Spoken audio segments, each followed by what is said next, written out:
오늘 본문 고린도전서 10장 1절부터 13절까지를 저와 여러분이 함께 한 목소리로 같이 봉독하시겠습니다.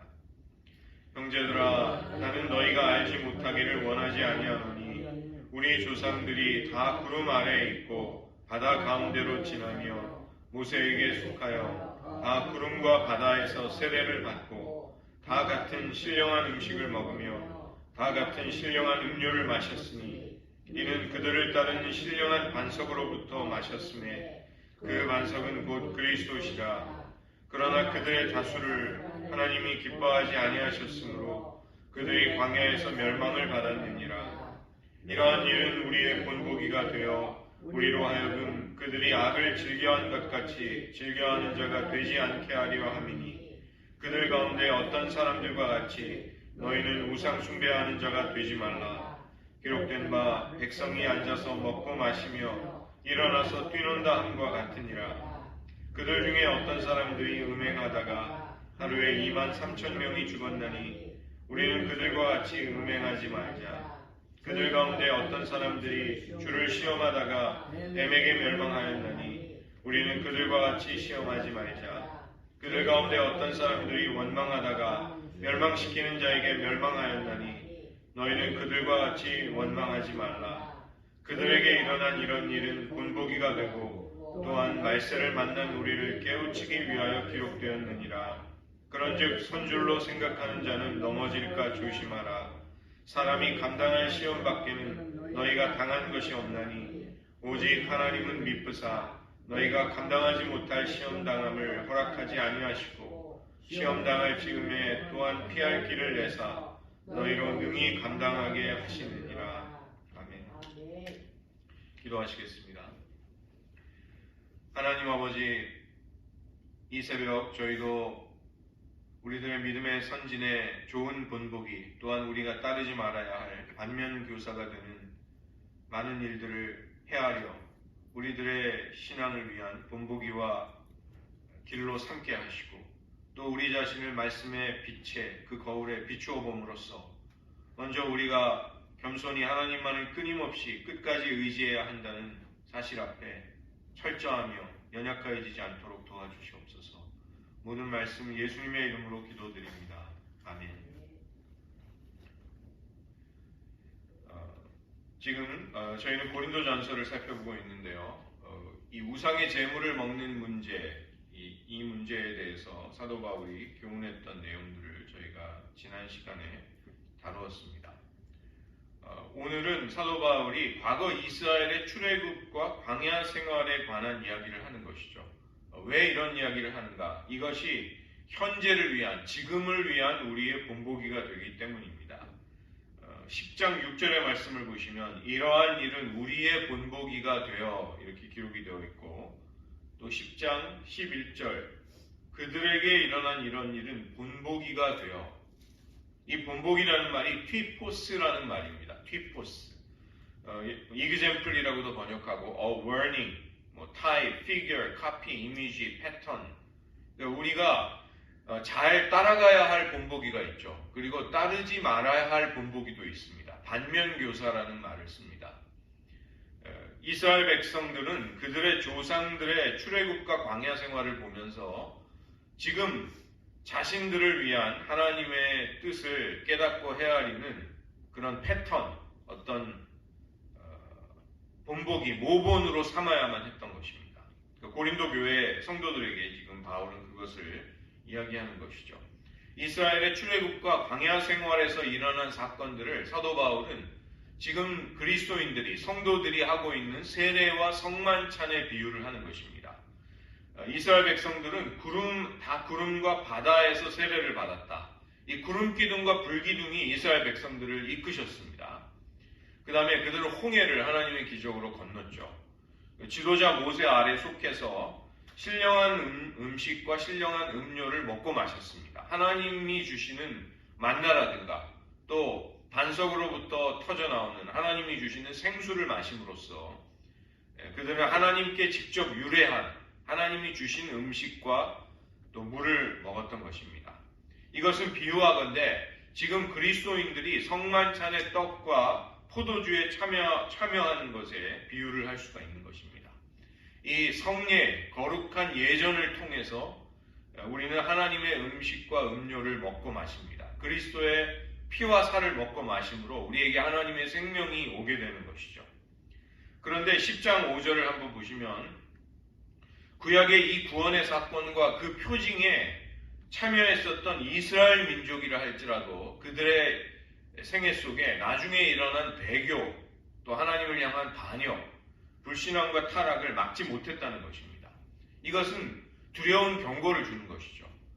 사도 바울은 고린도 교인들에게 너희가 지금 세례와 성만찬에 참여하고 있느냐? 그것은 감사한 일이다. 그러나 세례와 성만찬에 참여하고 있다는 사실이 이스라엘 조상들을 보건대 구원을 절대적으로 보장해 주지 못한다는 것입니다. 우리는 지금 칼빈 신학, 루터의 신학을 기반으로 한 개혁교회, 리포먼드 처치의 전통 속에 있거든요. 칼빈이 가르쳤던 것 가운데 성도의 견인이라는 교리가 있습니다. 우리의 구원은 하나님께서 견고하게 붙들어 주시고 지켜주시기 때문에 그게 유지가 될 수 있다는 것입니다. 물론 그것은 지극히 성경적인 진리고 우리가 굳게 붙드는 신조 가운데 하나죠. 그러나 오늘 사도 바울은 분명한 경고를 하고 있는 것입니다. 이스라엘 백성들이 하나님의 권능을 애굽에서 10번이나 체험했습니다. 하나님의 권능의 손이 자기들을 해방시켜 주셨죠. 홍해를 건넜습니다. 그런데 또 광야 생활 자체가 사실은 하나님의 기적이었죠. 인간이 생존할 수 없는 상황 속에서 하나님의 공급하심과 보호하심 속에 그들은 광야 생활을 살아갈 수 있었습니다. 그러나 광야 출애굽 1세대에 여호수아와 갈렙 2명을 제외한 나머지 모든 사람들이 광야에서 엎드러졌습니다. 너무 충격적인 일이죠. 그들이 출애굽의 엄청난 그 기적을 체험하면서 홍해를 건널 때 바닷물이 벽처럼 서 있는 것을 손으로 만지면서 야 너무 신기하다 이렇게 하면서 그 마른 땅을 건넜던 사람들입니다. 그 중에 제 20세 이하의 1세대는 2명만 살아남았습니다. 2명만 살아남아서 가나안을 밟았습니다. 그런 것을 사도 바울이 지금 두려운 경고로 주고 있는 것이죠. 10장 4절을 보시면 이스라엘 백성들에게 생수가 터져 나왔던 바위가 있는데 이것을 이제 유대교에서는 광야 여정의 시작이었던 출애굽기 17장부터 광야 여정의 마지막 끄트머리에 해당되는 민수기 20장에 양쪽에 다 등장하는 반석, 이 반석이라는 모티브를 가지고 그 반석이 이스라엘 백성들의 출애굽의 여정을 함께 동행했다, 함께 따라왔다 이렇게 유대교에서는 해석을 합니다. 사도 바울이 이제 그것을 염두에 두고 그 생수가 터져나왔던 반석, 그 신령한 반석이 무엇인지 아느냐? 구원의 반석이신 예수 그리스도시다. 이렇게 이야기를 하는 것입니다. 출애굽기 17장에서 호렙산에 있는 반석을 모세가 여호와의 명령대로 치자 물이 나왔습니다. 이것을 마사와 무리바의 사건이라고 합니다. 이스라엘 백성들이 하나님과 다투면서 막 불평하고 원망하는 가운데 하나님의 생수를 마시게 된 것이죠.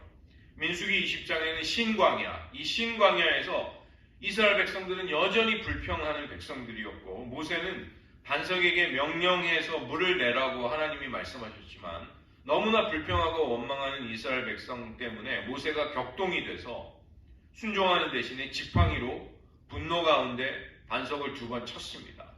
하나님은 그 때문에 내가 이스라엘 백성의 목전에서 나의 영광을 나타내지 못했다고 하시면서 내가 가나안 땅에 들어가지 못하리라고 말씀하셨습니다. 모세는 그 안타까운 심정을 가지고 마지막에 느보산에 올라가서 그 멀리 보이는 가나안 땅과 단지파가 차지할 그 멀리 떨어져 있는 땅까지를 바라보고 거기서 죽은 것입니다. 민수기 20장에서 이스라엘 자손이 여호와와 다투었기 때문에 이곳의 사건을 무리바 물의 사건이다. 다투었다는 뜻이죠. 여호와께서 그들 가운데 거룩함을 나타냈다. 이렇게 말씀하고 있습니다. 민수기 21장을 보면 브니엘에 이르렀을 때, 브엘에 이르렀을 때 여호와께서 모세에게 백성을 모으라고 하시고 내가 그들에게 물을 주리라 하시던 우물이라 이렇게 말씀하셨습니다.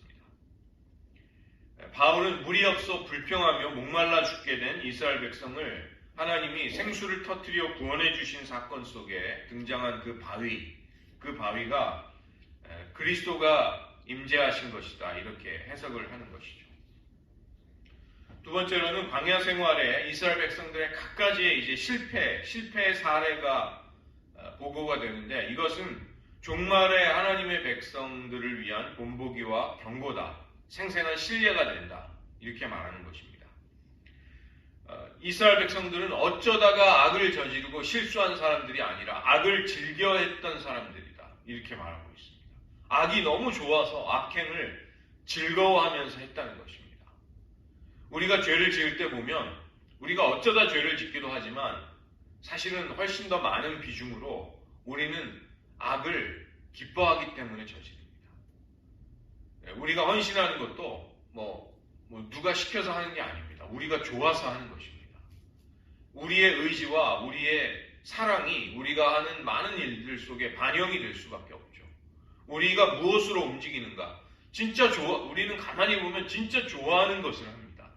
진짜 내가 원하는 것을 먹습니다.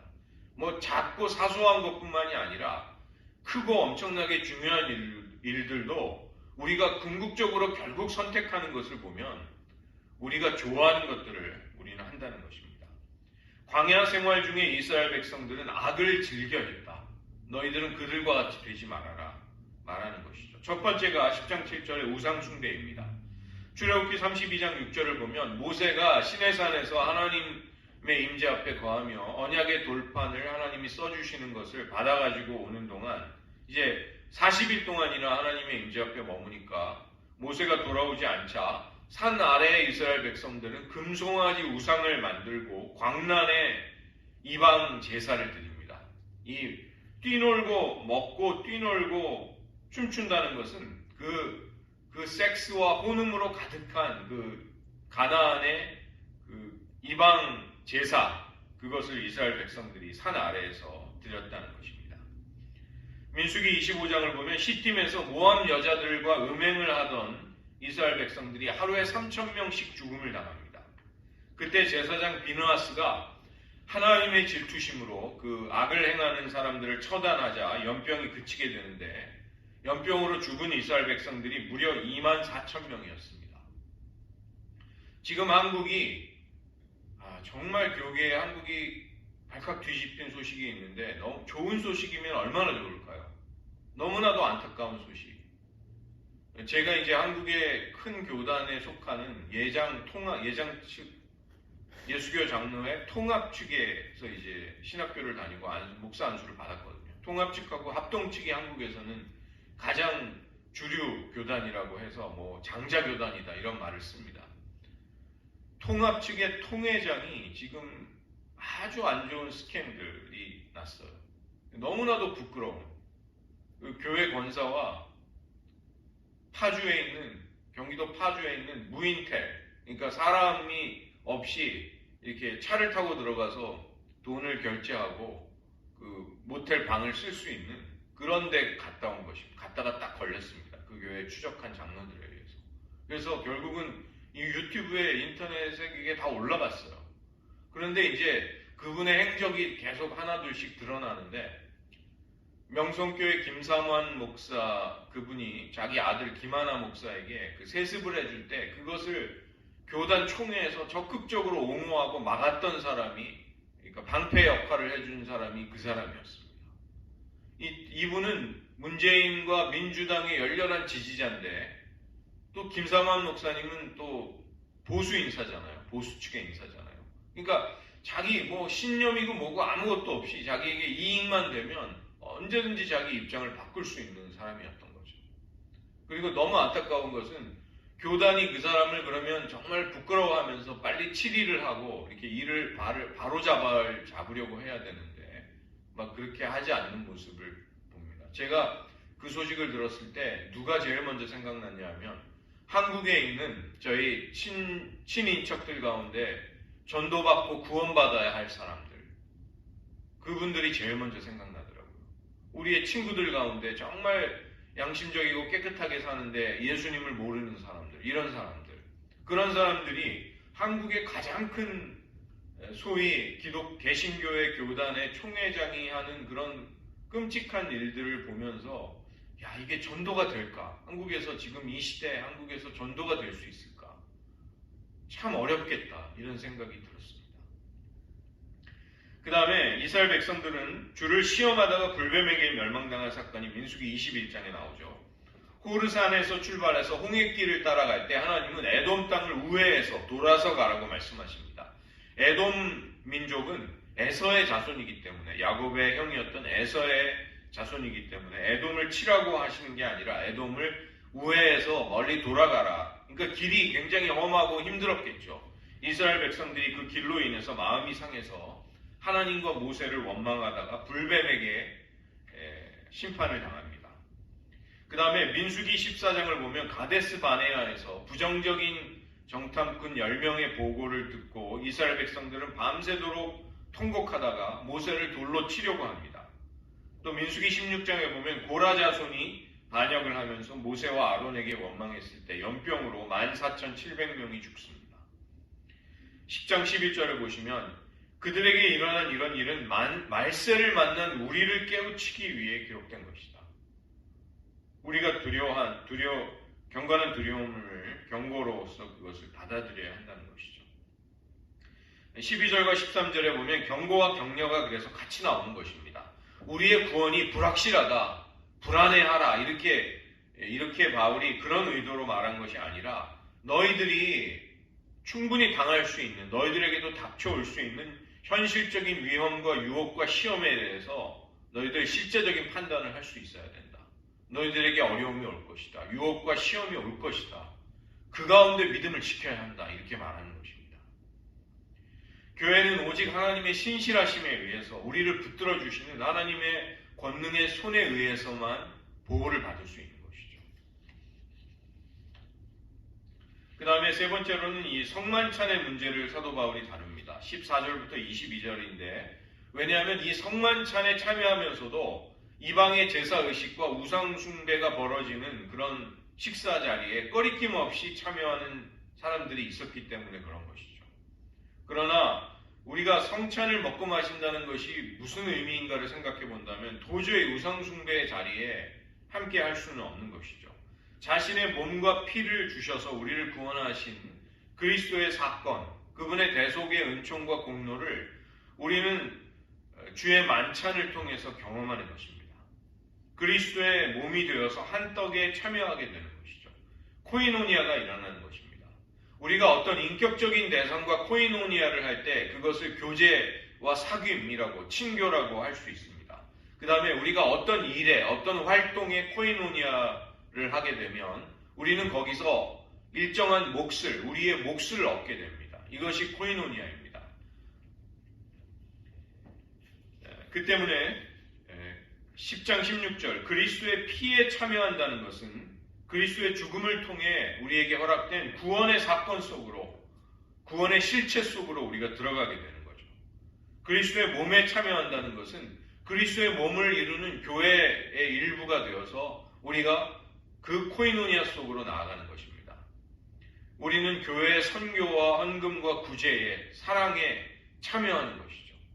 코이노니아가 일어나는 것입니다. 그래서 코이노니아라는 말에는 친교, 사귐이라는 펠로우십이라는 뜻도 있지만 헌금이라는 뜻도 있습니다. 또 쉐어링이라는 뜻도 있습니다. 우리가 거기에서 한 몫을 감당하는 것입니다. 그게 교인이 되는 거죠. 교적부에 이름을 올리는 게 교인이 되는 것이 아니라 예수님과의 코이노니아, 그리고 내가 교회와 한 몸이 돼서 교회에서 은혜와 사랑의 이 사건 속에, 활동 속에 내가 한 몫을 차지하는 것, 이것이 코이노니아입니다. 그 다음에 10장 18절을 보시면 제사를 드린다고 한다는 것은 제사를 드릴 때 그 제사를 드리는 신과 그 대상과 내가 하나가 되는 것입니다. 그 구약에서 우상숭배를 연구한 굉장히 좋은 연구서적이 있는데 그 서적의 이름이 We Become What We Worship 이라는 책이에요. 우리는 경배하는 그것이 되어간다. 우리는 예배하고 경배하는 그 대상처럼 되어간다는 것입니다. We become what we worship. 우리는 예배 드릴 때, 경배 드리고 제사 드릴 때 그건 그거고 나는 나고 이렇게 할 수 없는 것입니다. 내가 경배하고 사랑하는 그 대상처럼 나도 닮아가는 것이죠. 그 우리의 예배의 대상과 우리가 동일화가 일어나는 것입니다. 일체화가 일어나는 것이죠. 우상에게 제사를 할 때 우상은 거짓이고 실체가 없기 때문에 우리가 뭐 우상 앞에 절을 한다고 그 금과 은과 동과 나무로 조각한 우상이 우리에게 무슨 의미가 있겠습니까? 그 자리에 귀신이 오는 것입니다. 그러니까 우상에게 제사를 한다는 것은 귀신을 섬기고 귀신과 제사를 하는 일이 일어나죠. 조상을 대접한다고 제사상을 차리면 죽은 조상이 와서 그 제사상을 먹나요? 그건 아니죠. 인간의 영혼이 죽으면 하나님의 주권에 맡겨지니까 거기에 와서 그 제사상을 먹는 것은 귀신들이라는 것입니다. 우리가 주님의 식탁, 성찬에 참여한다는 것은 이방인의 제사에, 이방인의 우상에게 바치는 식사의 자리에 우리가 참여한다는 것을 완전히 배제한다는 것을 의미하는 거죠. 우리는 두 종류의 서로 다른 사건에 절대로 참여할 수가 없는 것입니다. 같이 참여한다는 것은 불가능하다는 것입니다. 네 번째로 사도 바울은 너희 자신의 양심이 아니라 타인의 양심을 위해 덕을 세우는 행동을 하라는 것입니다. 이미 6장 12절에서 나왔던 고린도 교인들의 구호가 거기에도 나옵니다. 모든 것이 가하다. 고린도 교인들 가운데 일부 교인들은 우리는 영적인 지식이 있다. 드노시스가 있다. 하나님이 온 세상을 창조하셨고 우상은 아무것도 아니라는 영적인 지식이 있다. 그러니까 나는 꺼리낌 없이 뭐든지 하겠다. 우상에게 바쳐졌던 고기도 믿음이 약한 형제들이 보건 말건 다 먹고 즐기겠다. 우상의 제사 그런 식사 자리에 얼마든지 가도 상관이 없다라는 식으로 꺼리낌 없이 행동했던 것이죠. 사도 바울은 모든 것이 유익하지 않다. 그리고 모든 것이 덕을 세우는 것이 아니다. 이렇게 가르치고 있습니다. 너희 자신의 유익과 너 자신의 양심이 아닌 다른 사람들의 유익을 위해서 타인의 양심을 위해서 행동하고 선택해야 한다. 처신해야 한다. 이렇게 당부하는 것입니다. 만약에 신앙 고백이 아무 문제가 되지 않을 때는 우리는 꺼리낌 없이 고기를 먹을 수 있죠. 그게 우상에게 바쳐졌든 아니든 강한 믿음이 있는 사람에게는 마음껏 그 고기는 하나님이 주신 거죠. 우리에게. 그러나 이 10장 28절을 보시면 이것은 전혀 다른 맥락 속에 있는 것입니다. 초대를 했거나 함께 식사하는 이방인 출신의 그리스도인이 있을 때 그는 혹시라도 먹는 사람의 처신이나 행동을 오해할지도 모른다는 것입니다. 우리가 타인의 양심을 실족하게 하거나 타인의 약한 양심이 시험에 들 여지가 있다면 그런 행동을 할 수 있는 자유가 믿음이 우리에게 있다 할지라도 그것을 제한하고 사용하지 않는 것이 성숙한 그리고 형제자매를 사랑하는 태도라고 바울은 말하는 것이죠. 그래서 먹든지 마시든지 하나님의 영광을 위해서 해라. 이웃의 유익을 위해서 해라. 연약한 자의 양심이 거리낌을 느끼지 않도록 행동해라. 이렇게 당부하는 것입니다. 바울이 바로 그리스도를 본받아서 그런 행동과 그런 삶을 살았습니다. 내가 그리스도를 본받은 자가 된 것처럼 너희는 나를 본받는 자가 되라. 이거 미메테스, 제가 전에 설명해 드렸죠. 미메테스라는 것은 주물에 이 금속을 가공해서 주물에다가 딱 찍을 때 똑같은 틀에 주조된 똑같은 모양이 나오듯이 바울은 그렇게 그리스도의 성품과 그리스도의 마음을 자기 안에 주님을 본받고 주님을 닮은 사람이었다는 것입니다. 그래서 바울이 나를 본받으라고 말할 때 인간 바울을 우리가 따라하라고 말하는 게 아니죠. 바울은 내가 본받았던 그 그리스도를 내가 본받았듯이 너희들도 본받기를 원한다. 그렇게 우리에게 당부하는 것입니다. 바울이 바로 그런 주님의 마음으로 주님의 성품을 가지고 이웃과 믿음이 약한 형제들을 대했다는 것이죠. 똑같은 인격의 향기가 우리에게서도 나와서 이웃을 유익하게 해야 한다는 것입니다. 다섯 번째로 예배와 모임에서 여자들의 처신에 관한 이야기를 11장 1절부터 16절에서 하고 있습니다. 바울은 예배에 참여하는 여성 성도들에게 머리를 가리라고 말하고 남자들에게는 머리를 가리지 말라는 말을 합니다.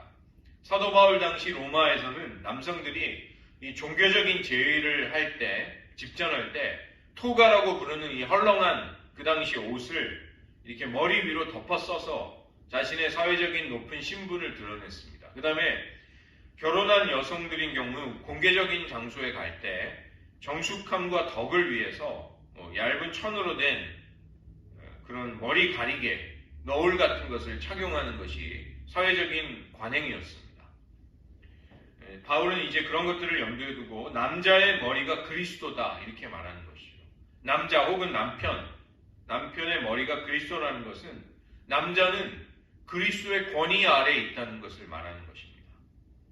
여자, 그러니까 여기 맥락 속에서는 이제 아내를 주로 가리키는 것인데 아내의 머리는 남편이다. 아내는 자기의 뜻대로 마음대로 하는 것이 아니라 남편의 권위 아래에 있다는 것을 말하는 것이죠. 이것을 오해하셔서는 안 됩니다. 여자는 남자에게 종속되어 있다거나 열등한 관계에 있지 않습니다. 왜냐하면 하나님이 사람을 창조하실 때 하나님의 형상대로 창조하시고 남자와 여자를 창조하셨다고 창세기 1장은 말하고 있죠. 즉 남자와 여자는 동등한 하나님의 형상입니다. 갈라디아서 3장 28절은 너희는 유대인이나 헬라인이나 이거 인종적인 차이, 종이나 자유인이나 사회적인 차이, 또 남자나 여자나 성별의 차이 상관없이 다 그리스도 예수 안에서 하나입니다.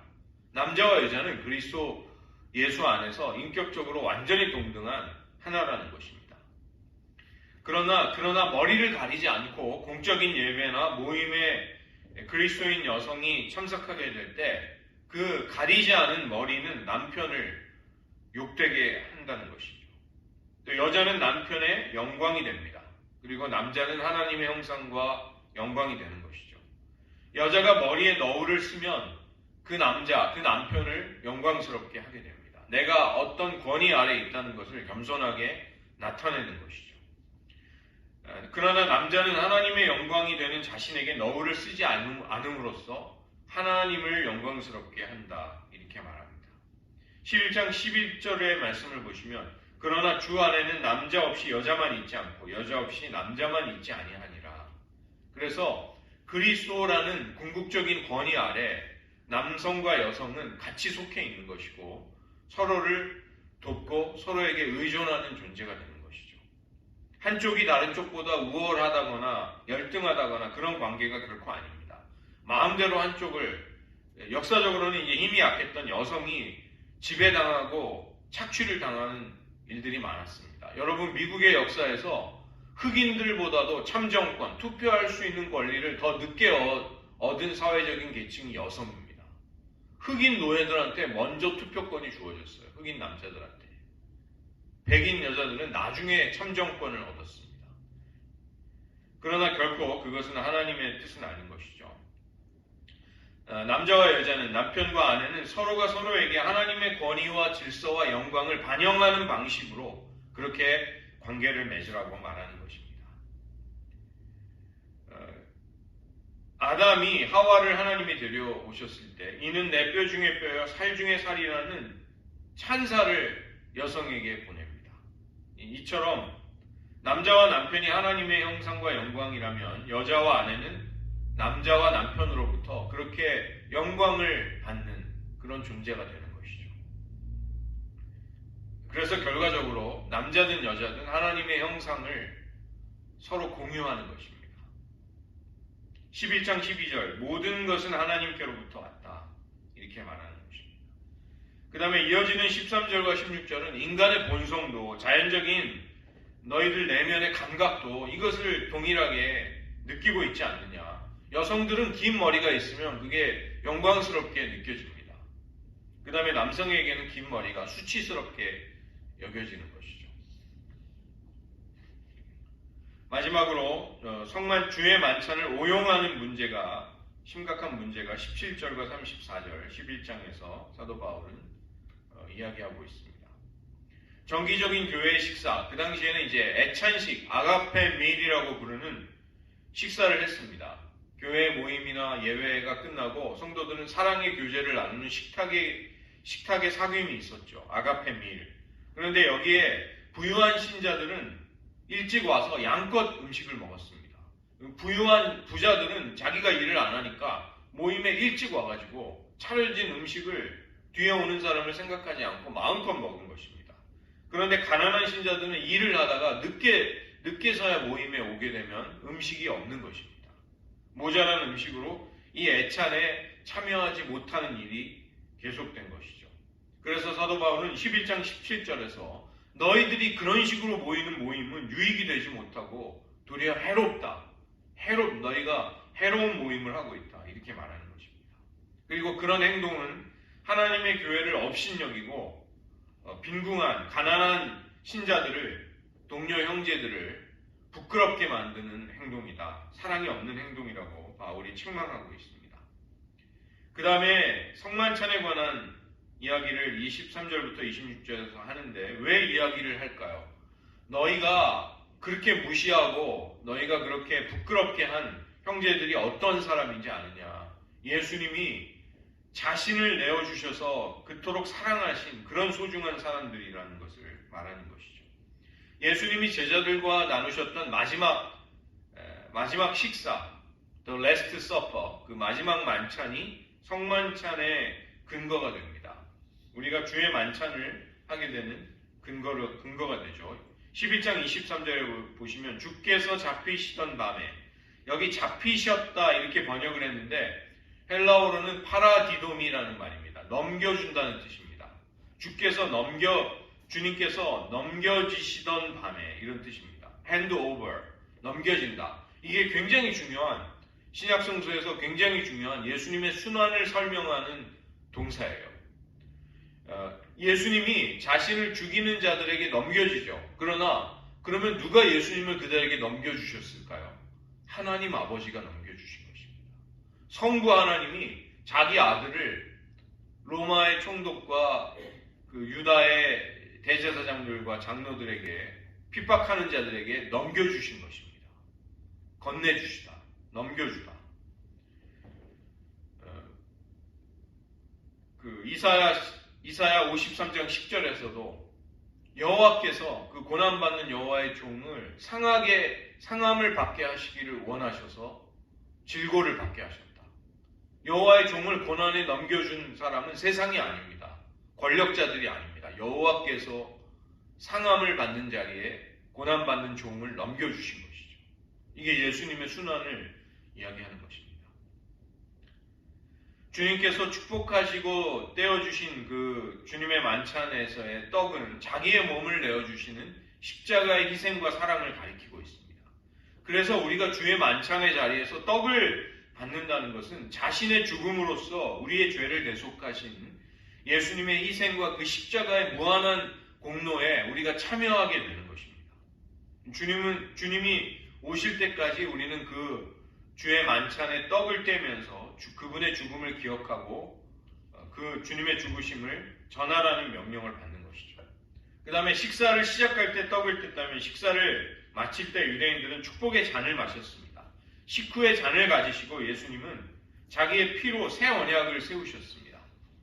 예수님이 제자들과 나누신 마지막 만찬은 우리를 주님의 죽음과 부활로, 그리고 그분이 자기 피로 세우신 새 언약에 우리를 부르신다는 것이죠. 구원의 잔치에 우리가 들어가는 것입니다. 그런데 바로 그렇게 중대한 그 자리에서 주님의 성만찬을 합당하지 않게 먹고 마시고 대하는 사람들이 있었다는 것이죠. 그래서 성만찬을 소홀히 여기면서 참여한다는 것은 주님의 몸과 피에 대한 죄를 짓는 것이다. 이렇게 엄중하게 경고하는 것입니다. 우리가 성찬식에 참여하기 전에는 고백하지 않은 모든 죄를 주님 앞에 회개하고 자기를 살피며 영적인 준비를 하고서 성찬에 참여해야 합니다. 거룩한 성찬의 의미를 살피지 않고 자기 욕심대로 먹고 마시는 자는 자기의 죄를 먹고 마시다가 심판을 받게 된다고 말하는 것이죠. 초대교회는 이런 죄로 인해서 몸이 약해지고 병들고 심지어 죽음을 맞이한 사람들도 있었습니다. 그래서 11장 33절 주님의 만찬을 먹을 때는 서로 기다려주라, 서로 배려를 해주라, 늦게 오는 형제들을 위해서 먼저 온 사람들이 배려를 하라고 말하는 것입니다. 만약에 배가 고파서 식사를 기다릴 수 없다면 자기 집에서 식사를 하고 오라고 말하는 것입니다. 주님께서 자기 몸을 버려서 자기의 피를 쏟아서 사랑하고 구원하신 그 소중한 사람들, 믿음의 지체들, 형제 자매들을 욕되게 하는 악을 버려야만 한다, 이렇게 말하는 것이죠. 우리가 이제 다음에 살펴볼 12장 역시 이제 똑같은 맥락 속에서 연장되는 이야기를 하는 것입니다. 예배 중에 성령의 은사, 특히 방언이라든가 예언의 은사 같은 것을 절제하지 않고 무질서하게 쏟아내는 사람들이 있었습니다. 사도 바울은 그런 성령의 은사조차도 사랑으로 발휘되고 사랑으로 사용해야만 한다. 다른 지체들을 세우는데 성령의 은사들이 사용되어야 한다. 이렇게 당부하고 있는 것입니다. 오늘 저희가 10장과 11장을 살펴보았습니다. 말씀을 의지해서 잠시 기도하기를 원합니다. 고린도전서 10장 12절을 보시면 그런즉 선줄로 생각하는 자는 넘어질까 조심하라 우리에게 경고하고 계십니다. 출애굽의 목표가 가나안 땅이었듯이 우리의 구원의 목표는 영원한 하나님의 나라입니다. 첫 이스라엘의 실패가 우리에게 보여주는 진리가 있습니다. 우리도 그들처럼 시험을 만나서 이기고 극복하지 못하고 넘어진다면 멸망당할 수도 있다는 두려운 경고입니다. 고린도 교회 강한 자들, 스스로를 신령하다고 생각하는 사람들은 이미 우리는 세례를 받고 성찬에 참여하기 때문에 어떻게 살아도 구원에 아무 문제가 없다고 잘못된 믿음을 가졌습니다. 자유롭게 꺼리낌 없이 우상숭배 의식이나 음란한 이방인의 축제에 참여해도 된다고 주장하는 방종한 사람들이 있었습니다. 그러나 그러한 방종은 황금으로 금송아지 우상을 만들면서도 여호와의 이름을 부르고 경배했던 끔찍한 출애굽기 23장 시내산 아래에서 벌어졌던 하나님을 모독하는 행위와 다를 바 없다는 것입니다. 이스라엘이 그들의 조상들의 광야의 실패와 멸망을 거울 삼아 경고를 받아야 했듯이 우리 역시 순종과 충성됨으로 하나님을 섬기지 않는다면 영원한 생명과 멸망의 경계 위에 우리가 있을 수 있음을 기억해야만 한다는 것이죠. 이 시간 저희들 한번 우리 자신을 살펴보고 성찰하면서 하나님, 우리가 믿음의 진리에 굳게 설 수 있도록 도와주시옵소서. 우리가 이스라엘의 첫 번째 광야 세대의 실패를 보면서 우리가 반면교사 삼아 그 길을 가지 않게 하여 주시옵소서. 정말 부끄러운 총회장까지도 부끄러운 죄를 짓는 이 시대 속에 우리는 인간을 보면 실망하게 됩니다. 주님만을 바라보게 하여 주시옵소서. 잠시 우리들의 입술로 기도하시겠습니다. 하나님 아버지, 광야 이스라엘 백성들의 실패와 그들의 처절한 역사를 우리가 돌아보며 하나님, 우리도 우리에게 닥친 시험과 어려운 현실을 믿음으로 극복해내지 못한다면 우리도 광야에서 넘어졌던 이스라엘의 첫 번째 세대와 같이 될 수 있다는 두려운 경고를 우리들 마음 깊이 간직하게 도와주시옵소서. 우리가 이미 믿음에 서 있다는 교만한 마음 품지 않도록 도와주시고 겸손하여서 하나님을 끝까지 겸손히 온전히 철저히 의지하는 것만이 우리의 믿음을 지키는 길임을 잊지 않게 도와주시옵소서. 이스라엘 백성들이 광야에서 저질렀던 수많은 우상 숭배와 음행과 불평과 하나님을 시험했던 일들, 주님 지금도 벌어지고 있습니다. 우리도 그러한 죄악 가운데 참여를 했습니다. 하나님 용서하여 주시고 우리들의 심령이 더욱 겸손하고 낮아져서 하나님만을 의지하며 나아가는 믿음의 여정이 되게 하여 주시옵소서. 한 가지 더 마지막으로 기도하겠습니다. 복음이 우리에게 주는 최고의 선물은 자유입니다. 그러나 책임 없는 자유, 사랑이 없는 자유는 방종이며 타협이 되고 나 자신과 믿음이 약한 다른 이들을 걸려 넘어지게 할 수 있다는 것이죠. 예수님이야말로 주어진 자유를 어떻게 사용하며 어떻게 행사하셨는지에 대한 가장 소중한 본보기와 모범이 되어주십니다. 우리의 구원을 위해 하늘의 영광을 내려놓으시고 자신의 권리보다는 우리를 위한 사랑과 희생과 섬김에 자신의 몸과 온 마음을 바치셨습니다. 교회 안에 하나님의 영광과 이웃의 유익, 약한 형제자매의 양심보다 자기의 권리, 자기의 이익, 자기의 자유를 앞세우는 사람들로 인해 많은 혼란과 아픔이 있습니다. 우리에게 그러한 잘못을 행한 사람도 있지만 나 자신도 우리들 자신도 우리도 모르는 사이에 그러한 언행심사로 행하지 않았는지를 이 시간 회개하기 원합니다. 하나님의 형상 안에 함께 지음받고 서로가 서로를 위하도록 하나님은 창조의 질서 가운데 남편과 아내의 위치와 역할을 주셨습니다. 그러나 지금 세상은 복음의 기준을 거스르고 선을 악하다고 악을 선하다고 하며 우리를 미혹하고 있습니다. 하나님의 창조의 질서와 원리를 따를 수 있는 신앙인이 되게 하소서. 고질적인 빈부의 격차로 인해 고린도 교회에서는 가난한 형제들을 업신여기며 주의 만찬을 파행으로 분열시켜버리는 그런 일들까지 있었습니다. 서로가 서로를 사랑해야 할 교회가 그렇게 하지 못할 때 무너지고 깨어지고 갈라지게 되는 것이죠. 이 시간 기억하며 기도하기 원하는 것은 주님을 기억하며 주님의 죽으심과 부활을 주님이 오실 때까지 전할 수 있는 교회가 되게 하소서. 먼저 우리 자신을 살피며 지체들의 유익을 위해 믿음이 약한 이들의 양심을 위해 주님께서 먼저 자신을 내어주셨듯이 서로를 내어주고 서로를 섬길 수 있는 교회가 되게 하소서. 다시 한번 기도하시겠습니다. 하나님 우리로 하여금 서로 사랑하는 그리스도의 몸과 피에 성찬에 함께 참여하는 형제자매들을 진정으로 사랑할 수 있는 저희들 되게 하여 주시옵소서. 다른 사람들의 약한 믿음이 양심의 거리낌이 되어 걸려 넘어지지 않도록 우리들의 처신과 선택의 자유를 때로는 내려놓고 주님과 같이 또 주님을 본받은 사도 바울과 같이 우리가 지체들을 형제들을 섬길 수 있도록 도와주시옵소서. 하나님 우리가 사랑 안에 거하지 못할 때 주님의 은혜와 주님의 사랑 안에 거할 수 없음을 고백합니다. 우리가 사랑하지 않을 때 그리스도의 몸은 늘 찢어지고 분열하는 아픔과 고통을 겪어왔습니다. 그 아픔은 그 고난은 지금도 계속되고 있습니다. 하나님 우리를 불쌍히 여겨주셔서 서로 사랑할 수 있게 도와주시고 허물을 감싸 안고 덮어줄 수 있게 도와주시고 주님의 사랑 가운데 서로에게 행할 수 있도록 그렇게 하여 주시옵소서. 기도하시겠습니다. 하나님 아버지, 이스라엘 백성들의 첫 세대 그들의 광야의 실패를 보며 우리도 두려운 경고를 받게 하여 주시옵소서.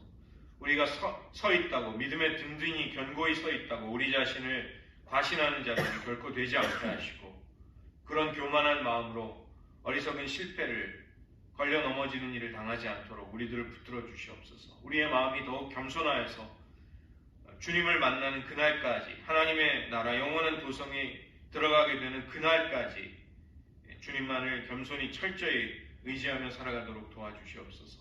하나님 우리에게 주신 많은 자유와 또 무엇이든지 우리들에게 허락된 우리들에게 믿음이 있고 우리들에게 하나님의 주권을 굳게 신뢰하는 열린 영적인 시각이 있다 할지라도 우리가 믿음이 약한 이들을 배려하고 또 양심이 흔들리는 이들을 위해 우리들의 언행심사, 우리들의 모든 것이 주님의 사랑과 우리를 섬기셨던 주님의 그 겸손한 마음을 반영하고 그 주님을 본받는 방식으로 행동하며 처신할 수 있도록 은혜를 베풀어 주시옵소서. 하나님 교회 안에 사랑과 또 연합됨이 하나됨이 깨어졌을 때 아픔과 고통을 겪어왔고 지금도 우리에게 그런 아픔과 어려움이 계속되고 있습니다. 하나님 그러나 다시 한번 말씀 앞에 위로를 받고 힘을 얻어서 하나님이 우리를 얼마나 소중하게 여기시고 자기 자신을 내어주셨는지 그 사랑과 그에 대한 감격을 가지고 형제와 지체들을 사랑하며 섬길 수 있게 하시고 세상 가운데 복음이 필요한 수많은 사람들 앞에 교회가 주님의 형상이 되어서 주님의 영광을 드러내는 방식으로 주님의 향기를 나타낼 수 있도록 도와주시옵소서. 오늘 하루도 그런 주님을 모시고 주님과 동행하게 하여 주시옵소서. 모든 말씀 예수님의 이름으로 기도드립니다. 아멘.